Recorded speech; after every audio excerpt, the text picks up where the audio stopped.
तो नमस्कार दोस्तों, मैं रवि प्रकाश तिवारी, आपको बीएड के अगले चैप्टर में स्वागत है और आप लोग पढ़ाई कर रहे होंगे। ये जो चैप्टर है इसका नाम है इंडिविजुअल डिफरेंस। शायद ये 5वां चैप्टर है हमारे सिलेबस का और इसका हिंदी होगा व्यक्तिगत विभिन्नताएं।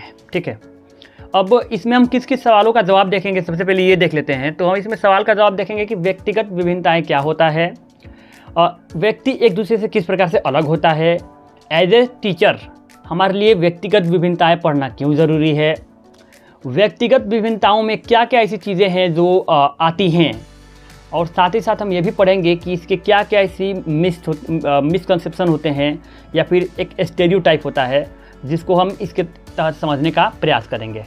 ठीक है, तो आप लोग अपने से भी पढ़ाई करते रहिएगा, सब सब्जेक्ट पढ़ाई करते रहिए। हालांकि हम अपने कन्वीनियंस के अनुसार जितना समय मिल रहा है, I am trying to make the video the content. Okay, so I am with this new content, so welcome back. सबसे पहले बात कर लेते हैं कि इंडिविजुअल डिफरेंस का मतलब क्या होता है।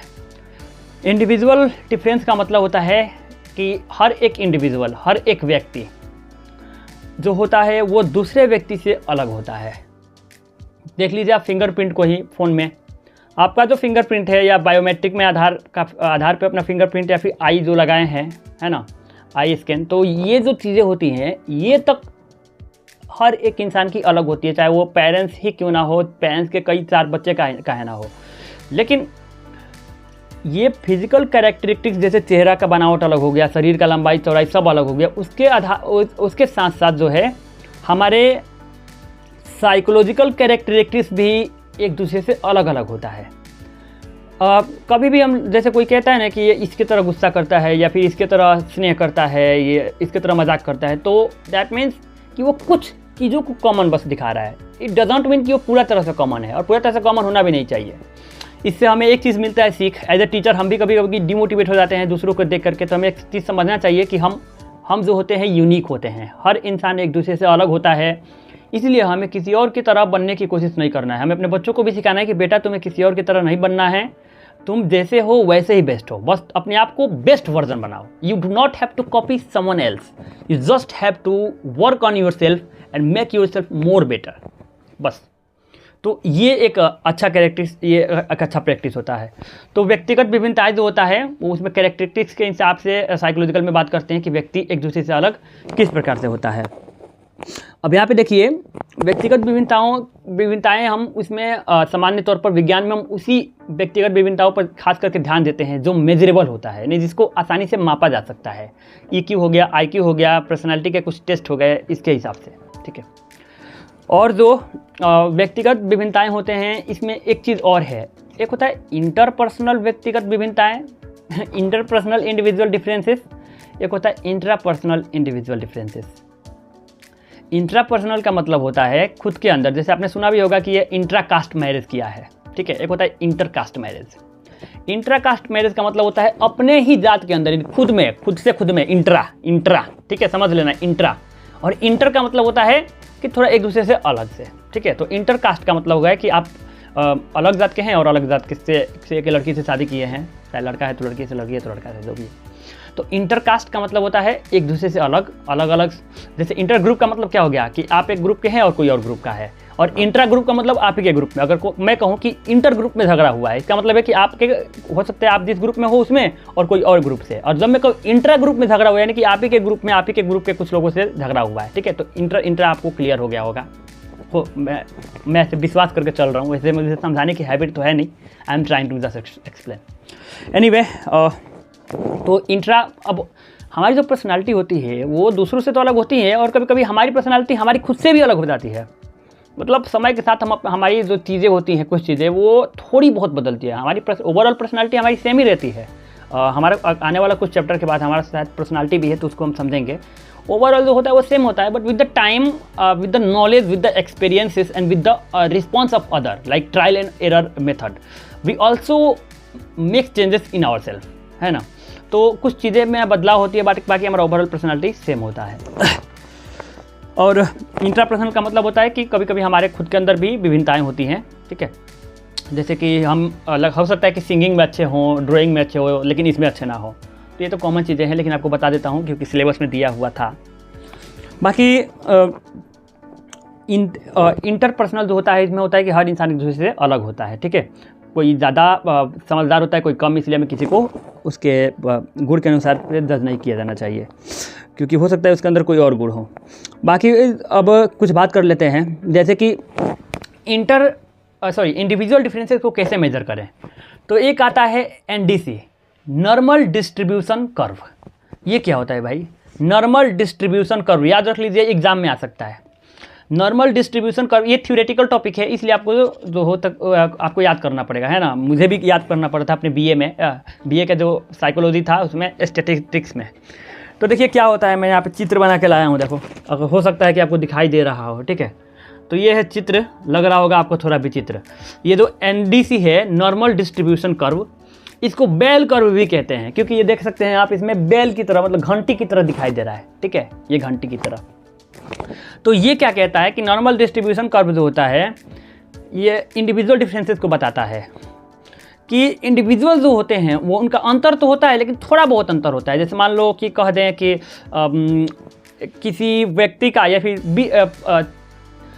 25 साल के व्यक्ति का वज़न कितना होगा, अगर मैं कह दूँ 300 किलो, तो अजीब हो जाएगा कि नहीं।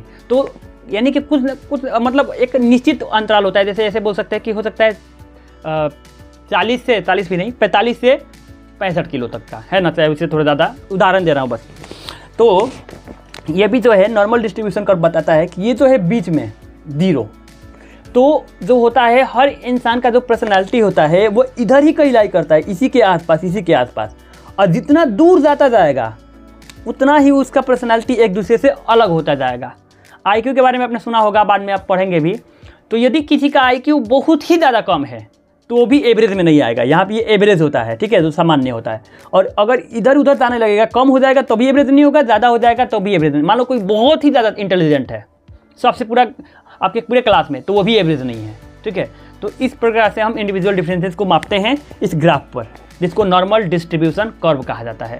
इसके बारे में तो हमें डिटेल में पढ़ना पड़ा था, अब पता नहीं देखिए BEd में पढ़ना पड़ रहा है कि नहीं। इसमें न्यूमेरिकल भी होते हैं, बहुत चीज़ों को रटने वाला होता है, ठीक है।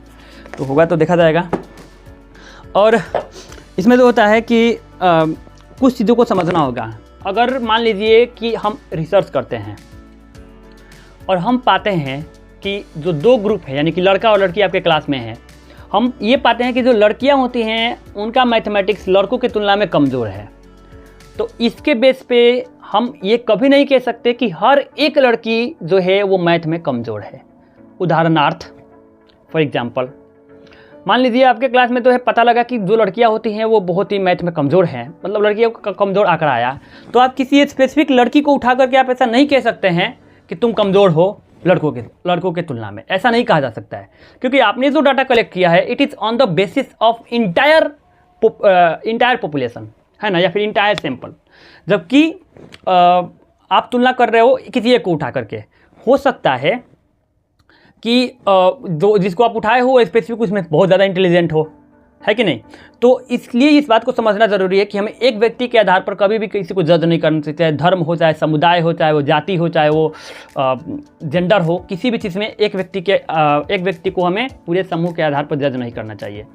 अब यहाँ पे ये समझिए कि आखिर ऐसे डाटा को निकाला क्यों जाता है, ये हमें ओवरऑल समझने में मदद करता है, एक एनालिसिस बनाने में, एनालिसिस बस, और कुछ नहीं।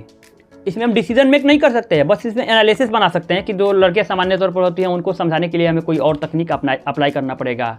ये चीज़ें, ये नहीं कि हम ये कर देंगे कि लड़कियां बहुत ज़्यादा तेज़ है, इनको ये नहीं मिलेगा, ऐसा नहीं कर सकते। अगर ऐसा होता है तो ये गलत बात है। इसका मेन कारण होता है मेजर करने का या फिर रिसर्च करने का इसमें ग्रुप में, कि ये पता लगाया जाए कि इसका एनालिसिस करके इनको और बेटर सुविधा प्रोवाइड किया जाए, ठीक है, ना कि किसी सुविधा से वंचित किया जाए। तो एक इंसान की वजह से हम पूरे ग्रुप को गलत नहीं ठहरा सकते, क्योंकि जो हम डाटा निकाले हैं वो पूरे ओवरऑल डाटा होता है, ठीक है। तो ये एक चीज़ होता है, बहुत ध्यान से समझना होगा आपको। और जो अगर आप किसी एक व्यक्ति को जो है उसके ग्रुप के वजह से जो जज कर रहे हैं, तो ऐसे परिस्थिति में उस थिंकिंग को स्टेरियोटाइप थिंकिंग कहा जाता है, ये आप भी जानते हैं, ठीक है। तो हमें स्टेरियोटाइपर नहीं बनना है, हमें एक अच्छा टीचर बनना। अब बता देता हूँ कि टीचर में आखिर इस चैप्टर का ज़रूरत क्यों पड़ा है ना। तो टीचर में इस चैप्टर का ज़रूरत इसलिए पड़ा, ये बताने के लिए पड़ा कि जो हमारे बच्चे होते हैं, हम भी, हमारे पास जो बच्चे आएंगे वो बच्चे, हर बच्चे एक दूसरे से अलग होंगे, और जो सिलेबस बना होगा वो सिलेबस जो है वो नॉर्मल डिस्ट्रीब्यूशन कर्व की तरह सामान्य बच्चों के लिए बना होगा, लेकिन कुछ बच्चे तो इधर भी फॉल करेंगे, कुछ बच्चे इधर भी फॉल करेंगे।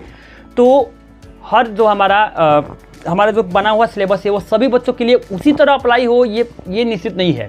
इसलिए एज ए टीचर हमें अपने इंटेलेक्चुअल माइंड को यूज करना होगा कि हमारा गोल ये होना चाहिए कि क्लास में जो हम कंसेप्ट, जो चीज़ें पढ़ा रहे हैं वो हर एक बच्चा को समझ में आना चाहिए, हर एक बच्चा उसको सीखे, कोई भी शिक्षा से वंचित ना रहे।